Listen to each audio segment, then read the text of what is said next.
Did you talk to Joe? Which Joe? From across the street. What other Joe do you know? Yeah, I talked to him. Will he be able to shovel our snow again in the winter? Yeah. Oh, that's good. He does such a good job at that. And he does a very good job cutting our grass. I think he understood what I was saying. Oh, that's right. He doesn't speak English very well. You should learn how to speak Portuguese. Yeah, sure. Maybe you should speak to Joe's wife after the show, just to make sure that Joe understood what you said. Yeah. Okay, are you ready? Yeah, ready. Here we go in 3, 2, 1. Hi, I'm Walter, and this is the Barbara and Walter show. And I'm Barbara. Go ahead and sing the show beginning song. Yeah, everybody, it's time to dance. It's time for the Barbara and Walter Kozakiewicz Kiva show. So, Ba and I are very tired today. Oh, yeah, that was a very long night. We hardly had any sleep at all. Well, you should start at the beginning and what you were doing yesterday. Yeah, I decided to get the ladder and go up on the roof to check the shingles. When I saw you going up there, I thought that maybe you threw your slipper at a squirrel again, and the slipper ended up on the roof. Yeah, right. What? That could happen. You threw your slipper at a squirrel in the tree once, and your slipper stayed up there in the tree for over a year. Yeah. So, I climbed up on the roof and I was looking at the shingles. That looked dangerous. You should have probably asked Joe to do it. I was fine. I was practicing the safety. What safety? You were wearing Richard's hockey helmet. Oh, you could have waited for Richard to come home from university. He could have climbed up on the roof instead of you. I was fine, and I checked all of the shingles, and they are all good. There are no loose ones. Oh, what was it that Mr. Trot said about the wife of one of the guys he used to work with? Oh, yeah.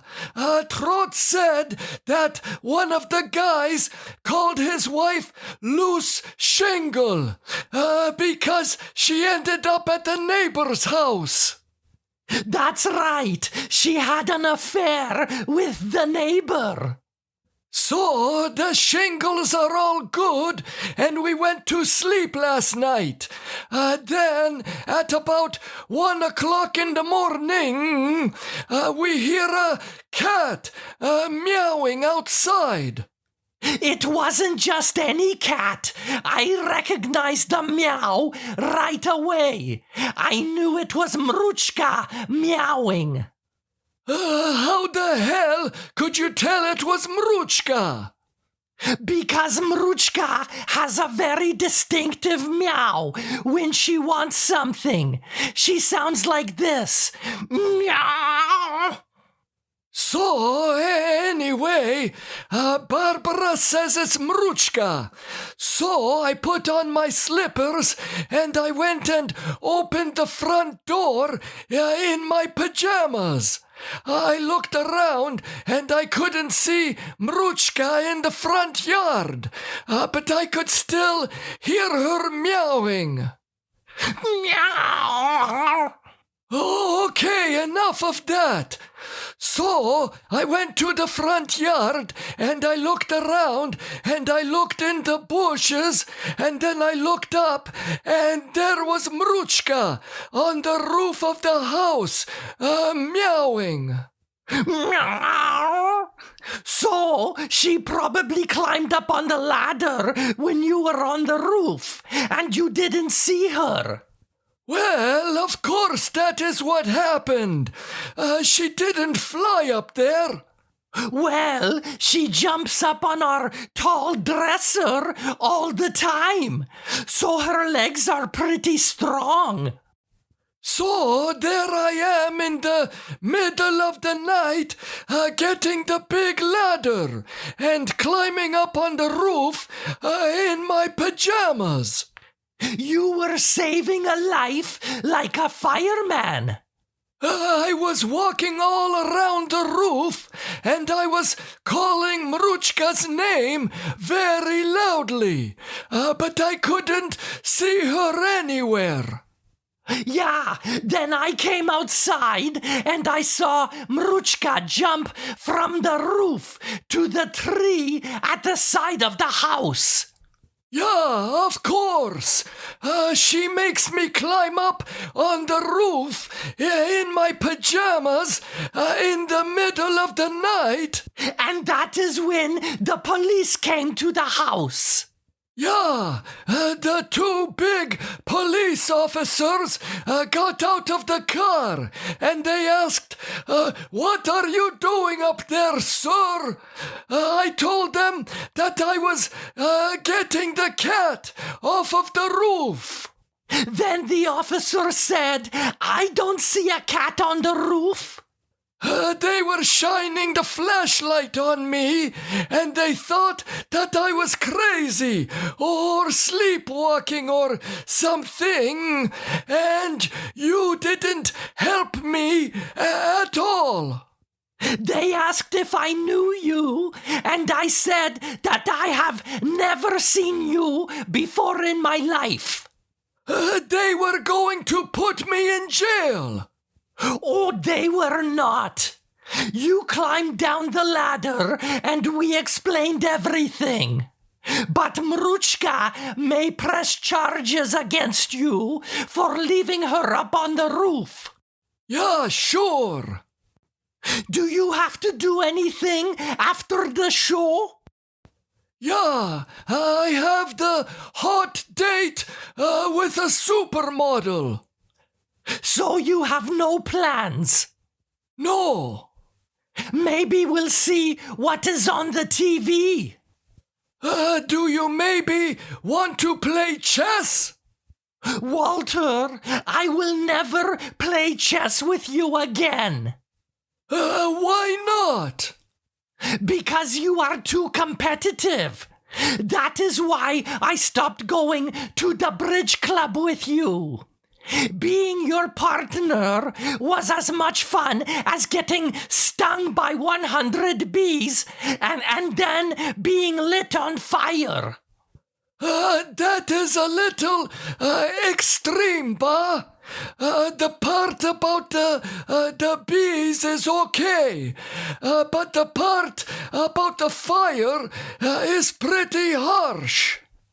Walter, you couldn't handle it when I started beating you in chess the last time we played. Bah, it was an accident. Yeah, right. I took your queen and I was about to win the match. And then you poured your coffee on the board and ruined the game. It was an accident. I didn't pour it on. My elbow hit the coffee cup by accident and it tipped over. Walter, you had your fingers in the handle of the coffee cup. That is when I grabbed the coffee cup after my arm hit it with the elbow. I was trying to catch it. Yeah, and then your other arm swept across the board and knocked all of the other chess pieces off of the board. It was an accident. You are a poor loser and a cheater. A cheater? Now you are starting to sound like my girlfriend. Oh, very funny. So, you don't want to play chess? I would rather get trampled by 300 rhinoceroses. And then... Okay. We won't play chess. I saw in the cupboard that you bought a big bottle of whiskey. Yeah, I did. Mr. Trotz likes the whiskey, so it is good to have some in the house. Well, it's okay that you spent the money on whiskey, because I spent a lot of money yesterday on new makeup. Why did you buy so much makeup? To make me look beautiful, Walter. Bah, that is what the whiskey is for. Oh, stop it. Oh, do you remember what Boris Sikelski said to Zarya when we were at their house? Oh, yeah. You and Zarya were talking about makeup. And Boris said to Zarya that she doesn't need makeup. Yeah, and Zarya said, "Oh, that is very nice of you to say that, Boris." Yeah, and then Boris said, you don't need makeup, you need plastic surgery. It's a surprise that they are divorced today. Yeah. Did we get any messages this week? Yeah, we did. www.barbaraandwalter.com. Here, you read the first message. The first message is from Brad in Norfolk, Nebraska. Brad says, "Dear Barbara and Walter, what is the strangest thing that you have ever found on the ground?" The strangest thing we have found on the ground? Yeah. I don't know. I will have to think about that one. I know the strangest thing that I ever found. Walter, do you remember when we lived at our old house and I thought there was a little animal on the front lawn? Oh, yeah, with the black fur. Yeah, so I went outside to see what it was. And I was hoping that it wasn't an injured animal or anything. It looked like a rat. Then I picked it up and saw that it was just a strange clump of fur. So I threw it in the garbage. And then I remembered the next day that we saw our neighbor, and he shaved his head almost bald. Well, that's what we thought. Until his wife came over and asked if we found his toupee anywhere. He was outside the day before, and it was very windy, and the wind blew the toupee off of his head. Yeah, it was garbage day that day, so the garbage truck already picked up the garbage and took his toupee to the dump, where it belonged. Oh, Walter! So what is the strangest thing that you ever found on the ground? I would have to say, Biletsky. Beletsky? Yeah. Remember we had that party in the living room with some of our friends, and Beletsky was there. He was around 98 years old then. Yeah, I remember. And everyone went home at the end of the night. And the next morning, I woke up and I found Beletsky sleeping on the floor behind the couch. Oh, yeah, and he peed his pants. He said that he was so drunk that he couldn't find the washroom in the middle of the night. Fun times. Thank you for the question, Brad. The next question is from Carrie in Fredericton, New Brunswick. Carrie says, which of the other person's abilities is the most pointless? Walter, you say what Barbara's pointless ability is, and Barbara, you say what Walter's pointless ability is. Oh, that's easy. Walter's pointless ability is to fart with his hands. Oh, you mean like this?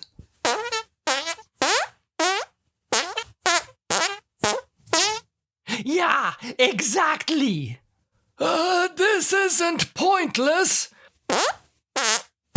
This is very popular at the parties.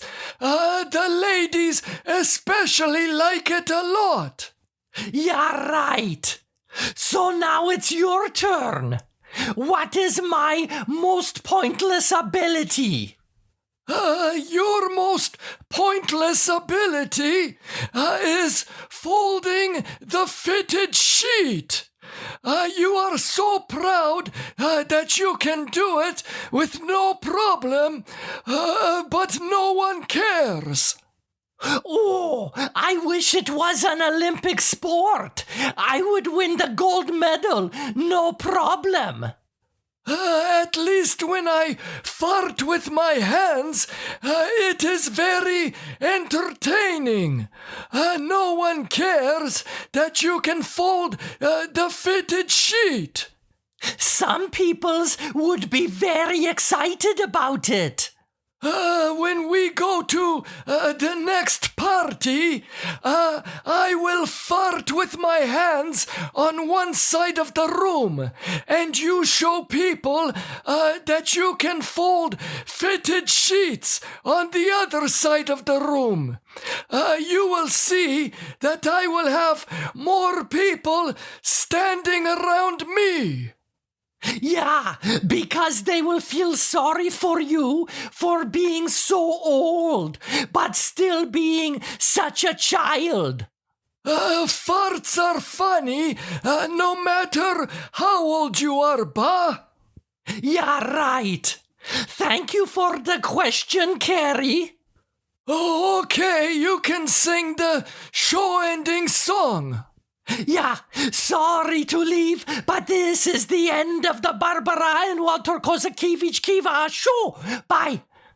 We will talk to you soon. Bye-bye.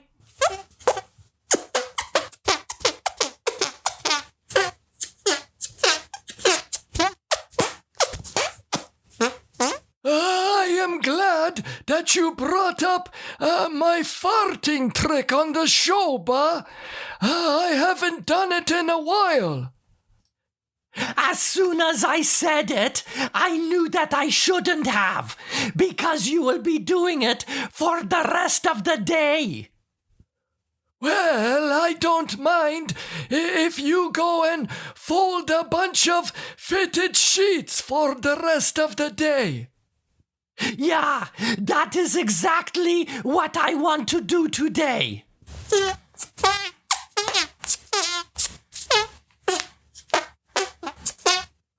Okay, that's enough. Stop it. Stop what? Stop it.